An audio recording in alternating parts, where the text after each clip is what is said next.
we're having lower than health standard VOC measurements, but yet we're having health effects. What would be the gap in between that in your profession? Are we measuring? We should be measuring all the right things. What should we enhance to figure out that gap? Who would be the right person to ask? This is a health question. Hey. We are measuring the things that are typically identified as the highest risk for people living close to oil and gas, including the BTEX compounds. How did you come up with the 47 chemicals that you test for? So these are compounds that we measured in previous air emission studies. They're similar to the compound set that is measured by the state, by Garfield County and others for looking at routine VOC concentrations.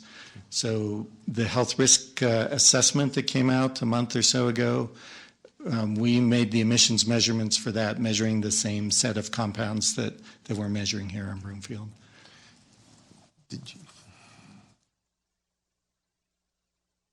So I just agree with Dr. Collette that we, tried to establish based on what's published in the literature what substances have been associated in air emissions.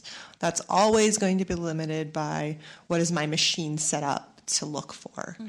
We do know that when we look at, we have instruments that measure total VOCs, so basically anything that's like got carbons on it that comes off of the site, and we compare that to the concentration of all of the individual chemicals that we're measuring. We know we're not measuring everything. Methane, gases that we're not really concerned about from a toxicity perspective, make up a lot of that, but there's still some things that we don't know about. It's hard to say what those additional chemicals should be without knowing what they are. And even if we could go out there and measure 1,000 chemicals, we still only have toxicity information for 15% of them. Mm-hmm. So we have some really large gaps in trying to understand what that looks like. I know that some people say, well, let's measure blood concentrations. But again, you have to know what you're looking for to be able to measure those, and then we have challenges in itself of trying to measure those when the substances don't stay in your blood for very long and things like that. So it's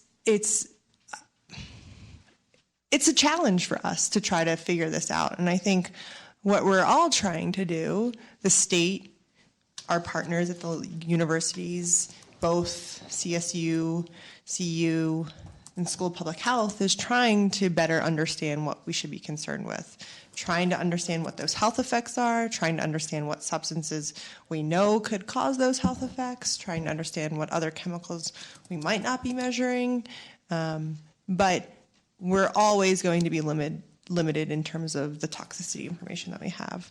And that's a really big challenge because it's not cheap or easy to get that information. Just sort of a routine toxicity test that's just like one of the maybe 5 tests I would want to have would cost you about $250,000 for one substance. Perfect. If you want to start adding substances and mixtures, the cost grows exponentially very quickly.